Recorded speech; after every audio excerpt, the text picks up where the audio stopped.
नमस्कार, मैं हूँ दिल्ली के दिल्ली यूनिवर्सिटी में और यहाँ पर जो है एक प्रोग्राम किया गया है। जिस तरीके से मैं बताना चाहूँगी, अंतर्राष्ट्रीय माता सावित्रीबाई फुले शोध संस्थान द्वारा ये प्रोग्राम किया गया है। सावित्रीबाई फुले जी की आज जयंती है, उसके ही उपलक्ष्य में आज ये प्रोग्राम दिल्ली यूनिवर्सिटी में किया गया है। 100 साल हो चुके हैं सर जी। 192वीं उनकी जयंती है। दिल्ली विश्वविद्यालय के 100 साल पूरे। दिल्ली विश्वविद्यालय के मैं बताना चाहूंगी 100 साल पूरे हो चुके हैं। हमारे साथ हैं डॉक्टर केपी सिंह, जो कि इस संस्थान के अंतर्राष्ट्रीय माता सावित्रीबाई फुले संस्थान के महासचिव हैं।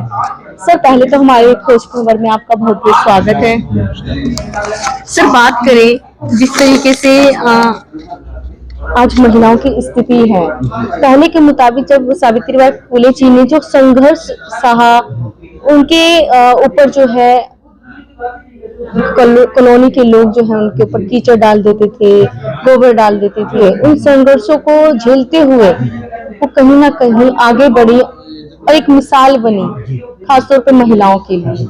उन्होंने प्रथम स्कूल भी खोला। तो क्या कुछ कहना चाहेंगे सर? आज इतनी सारी सुविधाएं होने के बावजूद भी जो पढ़ाई का रेशियो है वो कम क्यों है सर? देखिए, ऐसा है कि माता सावित्रीबाई फुले ने जिस समय महिलाओं की शिक्षा के लिए और बालिकाओं की शिक्षा के लिए प्रयास किया था, उस समय तो यह स्थिति जीरो थी।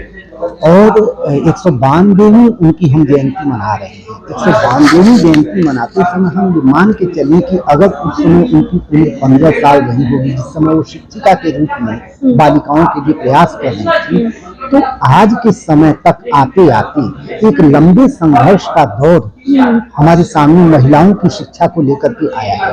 उनकी व्यवस्था इतनी मजबूत थी, उन्होंने बालिकाओं के लिए अलग स्कूल खोलने की बात कही। और आज भारत को आजाद हुए करीब 70 साल से ऊपर हो चुका है, और भारत सरकार जो है महिलाओं के लिए अलग स्कूल की व्यवस्था करती है और बालिकाओं के लिए अलग स्कूल की व्यवस्था करती है। यहाँ तक कि महिलाओं के कॉलेज भी अलग खोले गए हैं। ये सारा कुछ हम देखें तो इसके बेसमेंट में माता सावित्रीबाई फुले का प्रयास रहा है। और हम यह नहीं भूलना चाहिए कि उस महिला के उस समय के प्रयास में आज बहुत एक लंबी दूरी तय करते हुए महिलाओं के लिए काफी कुछ किया है।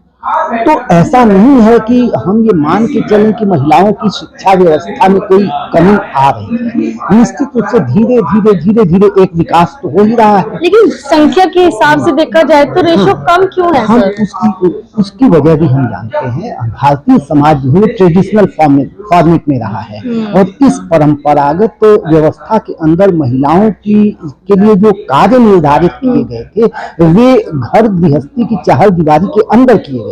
बाहर निकलने के लिए उनके लिए सुविधाएं नहीं थी। बहुत कुछ था। तो हम देखते हैं मजदूर महिलाओं जो बाहर निकलती हैं और श्रम करती हैं, और श्रम करने के बाद फिर अपने घर की जीविका चलाती हैं, वहां हम देख सकते हैं। लेकिन उन महिलाओं में भी अगर स्किल हो, एजुकेशन हो, और यह शिक्षा व्यवस्था उनको निश्चित रूप से उनके परिवार के लिए नहीं, इस देश के विकास में भी काफी बड़ा सहयोग करेगी। हम ये मान के चलें कि आज टोटल पॉपुलेशन का 35% महिलाओं में एजुकेशन है, ये हम आज मान के चलते हैं। लेकिन ये 35% डेवलपमेंट जीरो से 192 साल के अंतराल में जो बढ़ा है, निश्चित रूप से आने वाले समय में जिस तरह से आज की प्रोग्रेसिव नेचर है, जिस तरह का साइंस डेवलपमेंट कर रहा है, जिस तरह से महिलाओं में जागरूकता आ रही है, अवेयरनेस आ रही है, उससे हम ये मान के चलते हैं कि आने वाले 10-15 वर्षों में महिलाओं में एजुकेशन का रेशो और बढ़ेगा, इनमें और जागरूकता आएगी। और ऐसी स्थिति में हमें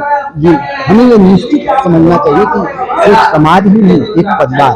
हम ये मान के चलें कि किसी भी महिला का कर्तव्य 2 स्थानों पर पूरा होता है, समाज में और दूसरा परिवार में।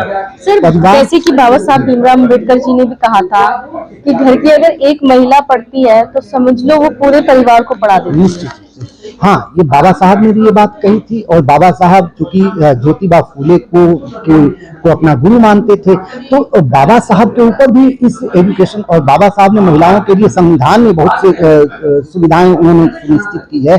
यहाँ तक कि महिलाओं के लिए चाइल्ड केयर लीव की जो व्यवस्था होती है, और दूसरी उनके लिए जो छुट्टियों की व्यवस्था है, ये सारी बाबा साहब ने संविधान के अंदर एक प्रावधान के तहत दी। तो हमें ये मान के चलना चाहिए कि जो सामाजिक कार्य हमारे पुरखों द्वारा किए गए उसका प्रभाव आ रहा है, और एकाएक हम मान के चलें कि तुरंत कोई बहुत बड़ा रेवोल्यूशन हो जाए ऐसा संभव नहीं है। परिणाम तो धीरे धीरे आएगा, और जो आया परिणाम तो सकारात्मक रूप से आया, और आगे भी हम समझते हैं कि इस शिक्षा व्यवस्था से एक सकारात्मक परिणाम समाज में आएगा और महिलाएं बेहतर ढंग से एजुकेशन प्राप्त करेंगी। साइंस के क्षेत्र में, समाज के क्षेत्र में, राजनीति के क्षेत्र में हम देख रहे हैं जो कुछ उनका रेशो है वो जहाँ थोड़ा है वो धीरे धीरे बढ़ेगा। हम आज संसद में महिलाओं के लिए एक व्यवस्था करने की कोशिश कर रहे हैं जिस पर कि बार बार हमें कहीं न कहीं से व्यवधान आ रहा है, लेकिन जिस दिन ये व्यवस्था संसद में एक मुकम्मल महिला सर, जब वोट सरकार ले लेती है महिलाओं से तो उनके लिए जो व्यवस्थान होना चाहिए, जिस प्रकार से आपने कहा कि जो राजनीति में उनको मिलना चाहिए, उनको जो भी आरक्षण की जो हकदार है वो, जी जी, तो क्यों नहीं देखिए सरकार की तरफ से कुछ खामियां हो रही हैं? हम ये नहीं कहेंगे कि पूरी खामियां सरकार की तरफ से, लेकिन जब हम traditional format of the Indian society की बात करते हैं तो सिर्फ उसमें सरकार ही दोषी नहीं है, एक सिस्टम भी दोषी है, और उस सिस्टम के तहत कहीं न कहीं एक व्यवधान तो आता ही है। लेकिन ये भी हम नहीं मान करके चलें कि प्रयास नहीं हो रहे हैं, पुरुष समाज से भी प्रयास हो रहे हैं, महिला समाज से ज्यादा बेहतर ढंग से प्रयास हो रहे हैं, और इन प्रयास का एक रिजल्ट तो है कि लोगों में अवेयरनेस आ रही है कि महिलाओं को भी मुख्य धारा में आना चाहिए, क्योंकि जैसे कि प्रधानमंत्री जी का नारा भी है, बेटी बचाओ बेटी पढ़ाओ। हाँ, निश्चित रूप से यह एक अच्छा नारा है, बेटी बचाओ बेटी पढ़ाओ, और इस नारे का बहुत बड़ा प्रभाव भी पड़ा है। और स्कूलों में आप देखेंगे कि लड़कियों की संख्या, स्कूल के बाद कॉलेजेस में भी लड़कियों की संख्या लड़कों के इक्वल करीब करीब होने लग गई है।